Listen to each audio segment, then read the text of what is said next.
श्री दुर्गा सप्तशती द्वितीय अध्याय। ऋषि बोले, प्राचीन काल में देवता तथा दैत्यों में पूरे 100 वर्ष युद्ध होता रहा। उस समय दैत्यों का स्वामी महिषासुर था एवं देवताओं का इंद्र था। उस संग्राम में देवताओं की सेना महाबली दैत्यों से हार गई। तब सभी देवताओं को जीतकर महिषासुर इंद्र बन बैठा। हार खाकर सभी देवता ब्रह्मा जी को अग्रणी बनाकर वहां गए जहां विष्णु तथा शंकर विराज रहे थे। वहां पर देवताओं ने महिषासुर के सभी उपद्रव एवं अपने प्राभव आदि का पूरा वृत्तांत कह सुनाया। उन्होंने कहा, महिषासुर ने तो सूर्य, इंद्र, अग्नि, पवन, चंद्रमा, यम तथा वरुण इस प्रकार अन्य सभी देवताओं के अधिकार छीन लिए। स्वयं ही सबका अधिष्ठाता बन बैठा। उसने सभी देवताओं को स्वर्ग से निकाल दिया। महिषासुर महान दुरात्मा है। बेचारे देवता पृथ्वी पर मृत्युओं की भांति विचर रहे हैं। हे प्रभु, उस देव शत्रु के सभी उपद्रव आपको सुना दिए। अब हम लोग आपकी शरण में आए हैं, उसके वध का कोई उपाय कीजिए। इस प्रकार मधुसूदन तथा महादेव जी ने देवताओं के वचन सुने। उनकी क्रोध से भौहें तन गई। तब भगवान विष्णु के मुख से एक महान तेज प्रकट हुआ। इसी प्रकार ब्रह्मा तथा शंकर के मुख से भी तेज प्रकट हुआ। दूसरे इंद्र आदि देवताओं के तेज शरीर से महान तेज प्रकट हो आया। सभी तेज मिलकर एक हो गए। वह तेज पुंज इतना उग्र था जैसे कि जलता हुआ पहाड़ हो। देवताओं ने देखा कि उसकी ज्वालाएं सभी दिशाओं में फैल रही है। वह तेज पुंज सभी देवताओं के शरीर से प्रकट हुआ था। उसकी तुलना कहीं नहीं थी। जब वह एक हुआ तो नारी के रूप में आ गया। उसके प्रकाश से तीनों लोक भर गए। महादेव जी के तेज से उसका मुख प्रकट हुआ। यम के तेज से उनके केस हुए। विष्णु के तेज से उस देवी की भुजाएं। चंद्रमा से दोनों स्तन। इंद्र के तेज से उसका कटि प्रदेश। वरुण के तेज से जंगा। पृथ्वी के तेज से नितंब। ब्रह्मा के तेज से 2 चरण। सूर्य के तेज से चरणों की अंगुलियां। वसुओं के तेज से हाथों की उंगलियां। कुबेर के तेज से नासिका का आविर्भाव हुआ। उसके दांत प्रजापति के तेज से प्रकट हुए। अग्नि के तेज से 3 नेत्र हुए। दोनों संध्याओं के तेज से दोनों भौहें। वायु के तेज से दोनों कान उत्पन्न हुए। इसी प्रकार दूसरे देवगणों के तेज के द्वारा उस शिवा भगवती का प्रादुर्भाव हुआ। तब समस्त देवताओं के तेज पुंज से प्रकट हुई देवी को देखकर महिषासुर से पीड़ित सभी देवता प्रसन्न हुए। पिनाकधारी महादेव जी ने उस देवी को अपने शूल से शूल निकाल कर दे दिया। श्री विष्णु जी ने अपने सुदर्शन चक्र से चक्र प्रकट करके दिया। वरुण ने शंख तथा अग्नि ने उसे शक्ति दी। मारुत ने धनुष दिया और बाणों से भरपूर 2 तरकस दे दिए। देवराज इंद्र ने अपने वज्र से वज्र पैदा करके दिया। फिर सहस्त्र नेत्र इंद्र ने ऐरावत हाथी से घंटा दिया। यमराज ने कालदंड से दंड दिया। सागरपति ने पास। प्रजापति ने रुद्राक्षमाला अर्पित की।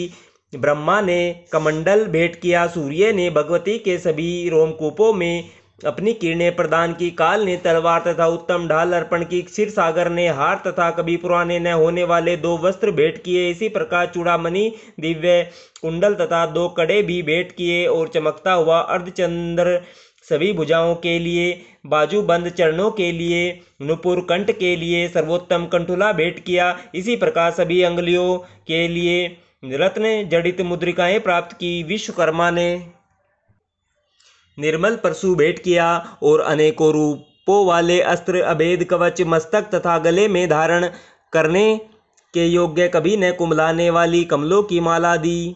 जल्दी ने उसे बहुत सुंदर कमल दिया। हिमाचल ने वाहन के लिए सिंह तथा और भी अनेकों प्रकार के रत्न भेंट किए।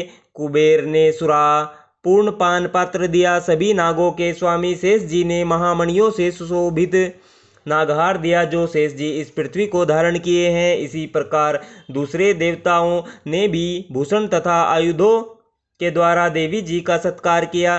तब तो भगवती ने अट्टहास करके ऊंचे स्वर से गर्जना की। उसके भयानक नाद से सारा आकाश भर गया। वह घोर गर्जना कहीं समा न सकी। उसकी प्रतिध्वनि गूंज उठी। सारे लोग क्षुब्ध हो उठे। समुद्र कांपने लगे, पृथ्वी कांपने लगी, सभी पर्वत हिल गए। तब देवगण प्रसन्न होकर उस सिंह वाहिनी देवी की जय जयकार करने लगे। मुनियों ने भक्ति भाव से नम्र होकर देवी जी की स्तुति की। इधर देवताओं के शत्रुओं ने सारी त्रिलोकी को क्षोभग्रस्त देखा।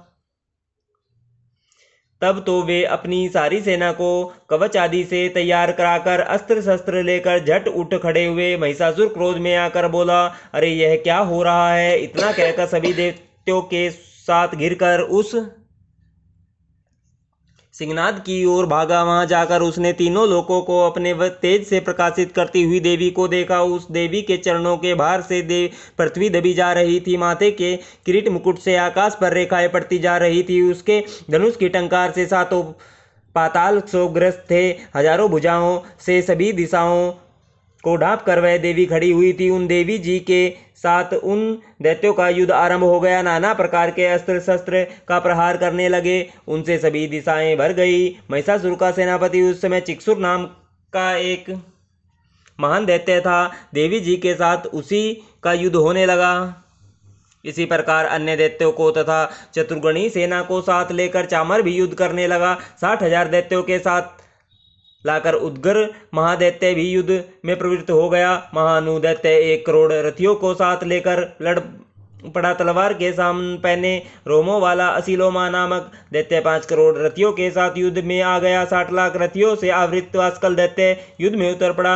पारिवारिक दैत्य हाथी एवं घुड़सवारों के समूहों से घिरा हुआ करोड़ रथियों के साथ उस युद्ध में युद्ध करने लगा। विडाल दैत्य 5 अरब रथियों को साथ लेकर लड़ने लगा। और भी हजारों महादैत्य रथ हाथी घोड़ों से घिरे हुए रथियों को साथ लाकर देवी जी के साथ युद्ध करने लगे। वे महासुर करोड़ों करोड़ों रथियों एवं हस्ती सवारों से घिरे हुए थे। उस युद्ध स्थल में आकर डट गए। उस रंगांगन में स्वयं महिषासुर भी करोड़ करोड़ हजार रथों हाथी एवं अश्वों की सेनाओं से घिरा हुआ खड़ा था। तोमर, बिंदीपाल, शक्ति, परशु, पट्टिहास, खंग आदि शस्त्रों से युद्ध में देवी जी के साथ युद्ध करने लगा। कुछ दैत्यों ने देवी जी पर शक्तियां छोड़ी एवं दूसरों ने पास फेंके। कई एक दैत्यों ने खंगों के प्रहार से देवी जी को मार डालने का प्रयत्न किया। तब उस चंडिका देवी ने उन अस्त्र शस्त्रों को अपने अस्त्र शस्त्रों की वर्षा करके खेल खेल में तोड़ डाला। ऐसा करने पर भी देवी जी के मुखारविंद पर थकावट का थोड़ा सा भी चिन्ह नहीं था। देवता एवं ऋषिगण स्तुतियां कर रहे थे। ईश्वरी ने उन दैत्यों पर अस्त्र शस्त्र छोड़े। इधर देवी जी का वाहन सिंह भी क्रोध में आ गया। अपने गर्दन के बाल हिलाता हुआ दैत्यों की सेना में इस प्रकार घूमने लगा जैसे कि वन की अग्नि फैलती ही जा रही हो। उस युद्ध भूमि में युद्ध करती हुई अंबिका ने जितने श्वास छोड़े वे ही श्वास तुरंत ही सैकड़ों हजारों गणों के रूप में परिणित हो गए। प्रकट होकर उन गणों ने खंग, बिंदीपाल, परशु, पट्टिहास आदि शस्त्रों से युद्ध आरंभ कर दिया। देवी जी की शक्ति से वृद्धि पाकर वे गण दैत्यों का नाश करने लगे। साथ में दूसरे गण नगाड़े, शंख आदि बजाने लगे। महती प्रसन्नता देने वाले उस युद्ध रूपी उत्सव में कुछ एक ने मृदंग बजाए। तब देवी जी ने त्रिशूल, गदा और शक्तियों की वर्षा से तलवार आदि शस्त्रों से सैकड़ों महान असुर मार डाले। दूसरे कितने एक दैत्यों को घंटा के भयप्रद नाद से मूर्छित करके मारकर गिरा दिया। मरे दैत्यों को पास से बांधकर पृथ्वी पर घसीट डाला। इस प्रकार दूसरे दैत्यों को तेज तलवार के प्रहारों से दो दो टूक कर डाला। कितने एक तो गदा की चोट से घायल होकर पृथ्वी पर सो गए। मुसलों के प्रहार से कई रुधिर वमन करने लगे एवं कई शूल द्वारा वक्षस्थल फट जाने से पृथ्वी पर पड़ गए। कितने एक दैत्य बाणों की वर्षा द्वारा युद्ध भूमि में काट गिराए।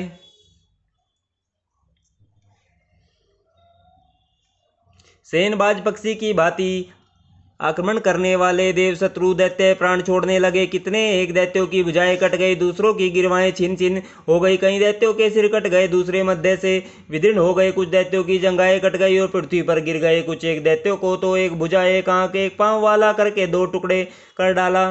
कितने एक तो सिरों के कटे जाने पर भी फिर उठ पड़े। परम क्रुद्ध होकर वे कबद्ध धड़ ही देवी जी से लड़ने लगे। सिर कटे कितने एक धड़ हाथों में तलवारें, शक्तियां, रिष्टियां लेकर घूम रहे थे। और कहीं एक महासुर देवी को ठहर जा यह कहकर ललकारने लगे। मार मार कर गिराए हुए रथी, हाथी, घोड़े एवं दैत्यों की लाशों के द्वारा जहां महायुद्ध हो रहा था वहां की पृथ्वी इस प्रकार भर गई कि वहां का आना जाना कठिन हो गया। जगदम्बा जी ने एक ही क्षण में ही दैत्यों की महती सेना का इस प्रकार नाश कर दिया। जैसे कि लकड़ियों के बड़े ढेर को अग्नि जला देती है। देवी का वाहन सिंह अपने बालों को झटकता हुआ बड़ी गर्जना करता हुआ दैत्यों के शरीर से मानो प्राण ही चुन रहा हो, इस प्रकार घूमने लगा। देवी जी उन गणों ने महासुरों के साथ बड़ा युद्ध किया, जिससे देवता प्रसन्न होकर आकाश से पुष्पों की वर्षा करने लगे।